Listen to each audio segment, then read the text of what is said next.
Hello and welcome to the first of my WWE roundup vlogs. Now, you may have noticed if you watched my first vlog for quite a long time yesterday, that I'm actually really into wrestling nowadays. Always used to be, as a kid, always used to be. And for whatever reason, basically I wasn't able to watch wrestling anymore. So, about a year ago now, we got some sports channels, which meant that we could watch the wrestling, and we got back into it. And I decided that I'm just going to witter away about whatever's been happening in WWE this week. So here we go. This is going to cover Raw, Monday Night Raw, Smackdown Live, 205 Live, and of course NXT. I watch all of them. I'm going to be giving you some of the highlights. I'm not going to be giving you a sort of minute-by-minute analysis here. This is just some of the highlights, some of the things that you might need to know if you want to have a bit of a catch-up, you haven't got time to watch the shows. We're going into the most important time in the wrestling calendar. This is Wrestlemania season. Wrestlemania 34 is just around the corner. In fact, it is 2 weeks today as of filming. Oh yes. So, what's going on in the build-up to the greatest show on Earth?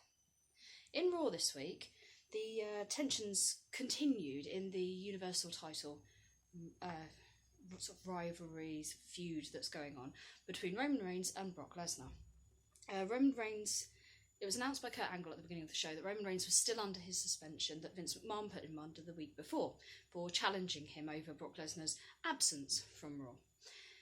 Roman Reigns turned up anyway, and immediately law enforcement officers came out to handcuff the big dog, and yeah, he managed to fight off the three of them without the use of his hands, only for Brock Lesnar to come down to the ring and basically beat down Roman Reigns. Roman Reigns was then put on a stretcher to be taken off by medical staff, and Brock Lesnar continued the beatdown. This was really, really good, and it's building up the tension because for a couple of weeks Brock Lesnar wasn't there, and that was the whole thing that Roman Reigns had, all the beef that he had, the fact that he wasn't showing up and doing his job. But the problem I've got with that is law enforcement officers. It would have worked better if it was security. The only reason I say that is because they were really quick to run out to the ring and handcuff Roman Reigns when he wasn't supposed to be there to get him done for trespassing. They even read him his Miranda rights. You know, the whole you have the right to remain silent thing. They did all that. Why didn't they do that to Brock Lesnar when he was attacking someone who was incapacitated? Technically speaking, in the real world, it would have been seen as some kind of assault because he was attacking somebody who was incapacitated, who could not defend himself. That was the only thing. If it was security, it might have worked a little bit better. I know they were trying to get around it with the whole handcuffing things, but they could still have restrained Roman Reigns somehow, and I don't know. Otherwise, it's really, really good, and this feud is really going on, and WWE are really working hard to try and get Roman over before WrestleMania even begins. I think it's working. I don't know. People are always going to love to hate Roman Reigns. But at the end of the day, at least he's going to turn up every week and fight with a Universal title. So he deserves to win that title at WrestleMania. But we'll see what happens. We'll see what happens. Everyone's been saying it's a foregone conclusion, but, you know, I'm not going to say that, obviously. Anyway, other stories on Raw this week. Finn Balor with the Good Brothers Gallows and Anderson took on Miz and the Miztourage, and meanwhile Seth Rollins was on commentary. Now this is going to be a triple threat match at WrestleMania. It's going to be Miz versus Finn Balor versus Seth Rollins for the Intercontinental Championship. So what we saw this week was a really good match between them, some really interesting commentary from Rollins, but the most important bit came at the end when Rollins joined them all in the ring, delivered a blackout stomp, and basically showed up Finn Balor for showing him up the week before. This is a really interesting rivalry, and actually the most important aspect of this is not The Miz. The most important aspect of this is Finn Balor and Seth Rollins, and it's what they decide to do with this going forward from WrestleMania. Is this something that's going to continue? My own theory is that there's a way of bringing Dean Ambrose back in once his injury's out of the way, because if you reunite Finn Balor with Gallows and Anderson in Balor Club, we all know what it was originally called. Anyway, but if you reunite them, then you can have... Finn Balor seems to be having a bit of a heel turn, which is nice and interesting. I like that. I think he'll always be really, really popular. You're never going to stop him from being popular, but I think that's the way that WWE are taking this. And you can always put him up against, put them up against Shield when Dean Ambrose is ready to make his comeback. So that could be an interesting way of doing it, depending on how the Superstar Shake-Up comes in. We'll talk more about the Superstar Shake-Up in future weeks, but right now we're focusing on WrestleMania. Other stories this week from Raw. Nia Jax was announced as Alexa Bliss's opponent for the Raw Women's title at WrestleMania. So we're getting that match, which is what everybody really, really wants. That's going really, really well. Alexa Bliss is so nasty. It's a brilliant feud, and it's going to have such a brilliant climax at WrestleMania. I'm really, really looking forward to that match. Braun Strowman was told he could fight the Bar for the Raw Tag titles, but he has to find himself a partner to do it with. So that's looking quite interesting, because at the moment he's still looking like a strong competitor on his own. We still don't know if they're going to go down the route of making him have a partner, or if he's going to have the tag titles to himself, and it's going to be a handicap match. This is getting really interesting, and I'm looking forward to that. But the highlight, overshadowing anything WrestleMania related, has to be the return of Woken Matt Hardy at the Hardy compound, delivering the ultimate deletion to Bray Wyatt. We saw all the cast of characters that we've seen when it was done in Impact. It was done as a brilliant, brilliant tribute. Even Jeff Hardy was there. He's been out with injury for quite a long time. He had a very brief cameo appearance in it. It was completely mad. If you haven't seen it, I thoroughly recommend it. I'm not going to ruin it for you. You've got to go and see the Ultimate Deletion. I'm sure you can find it somewhere online.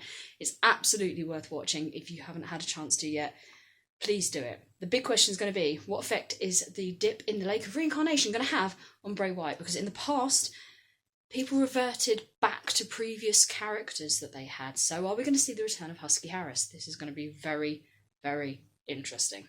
Looking forward to seeing how it unfolds. Smackdown Live this week. Aside from finding out that Jinder Mahal was added to what is now a triple threat for the US title, also with Bobby Roode and Randy Orton, we didn't really get to learn a lot more about WrestleMania from Smackdown Live. There's still some bad blood there between the Bludgeon Brothers, the Usos and the New Day. Whether that's going to end up being some kind of triple threat tag tournament or what, we don't know yet. We don't know what form that's going to take. That's quite interesting, but it's still brewing and it's not quite there yet. The problem is as well, Asuka has challenged Charlotte Flair for the SmackDown Women's title following her Royal Rumble win this year. And she's on Raw and Charlotte's on SmackDown, and we can't really have a build-up there, so other things are happening in the women's division there. So that was a little bit slower. But the most important thing this week has to be the return of Daniel Bryan.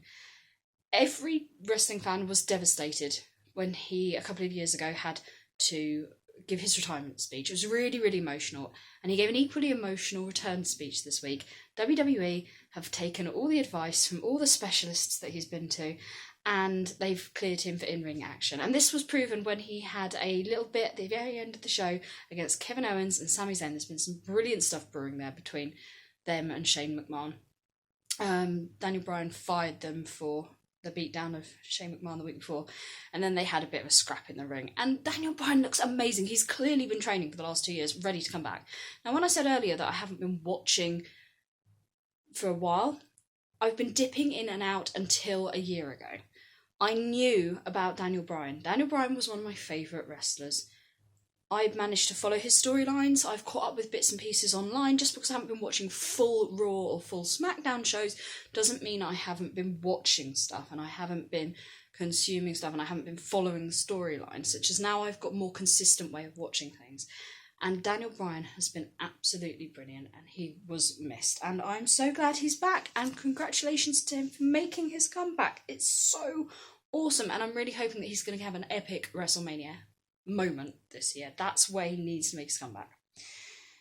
And very quickly on to 205 Live. Probably the highlight of 205 Live was we got to find out who the other finalist was in the Cruiserweight title. This has been up for grabs ever since Enzo Amore was let go by the company. We won't go into that. The first finalist was announced last week. That's Cedric Alexander, and this week it was between Mustafa Ali and Drew Gulak. And it turns out it wasn't Drew Gulak. Everyone thought it might be Drew Gulak, but it's not. It's Mustafa Ali. So this is going to shape up to be a really, really good match. These two are two of my favourite cruiserweights in the division. Cedric Alexander's my favourite. I'd like to see him win it. But Mustafa Ali is fantastic. This is going to be a great match, and I really hope it's actually in WrestleMania and not part of the pre-show, but I have a terrible feeling it might be part of the pre-show. Either way, it's going to be fantastic, so I'll just enjoy it whenever I get to see it. And on NXT, the highlight this week was probably the return of Johnny Gargano, Johnny Wrestling, who a few weeks ago was in a title match and lost. And part of the stipulation of losing the title match, not that he was the title holder, but part of the stipulation of losing was that he had to then leave NXT for good. Which he has done. However, the reason he lost the match was a distraction from his old tag partner, Tommaso Ciampa, who came into the ring and walloped him one. And it caused a massive distraction and meant that he ended up losing the match. The NXT crowds have been hating on Tommaso Ciampa for the last couple of weeks, and he hasn't even had a word in edgeways against them. So now, we've been waiting, because the day before WrestleMania in New Orleans, there's going to be an NXT takeover. NXT takeover is absolutely brilliant. If you get the chance to see NXT takeover, if you've got the WWE network, please watch it. NXT takeover is insane. It's brilliant. It looks like we're going to be getting a Johnny Gargano versus Tommaso Ciampa match, which would be absolutely brilliant. Johnny Gargano returned this week and laid a beatdown on his old tag partner in retribution for what his old tag partner has done to him over the last few weeks. So this is building nicely. This is really, really good, and could be setting up Johnny Gargano for a main roster push, possibly around the time of the Superstar Shake-Up. That would be really good. This is something that's probably going to happen in the month following WrestleMania. But as I say, more about that in future weeks as we know more and it becomes more and more likely. So that's this week's roundup, and I will return next week when we only have 1 week to go. Next week is Easter, so I'm going to have to fit it all around family commitments and things like that. However, I will get the update. It'll either be early or it'll be a day later than I intended to do it. But it is coming. And it's going to be really interesting. These are the final 2 weeks before WrestleMania. Let's see what happens. Until next time, bye-bye.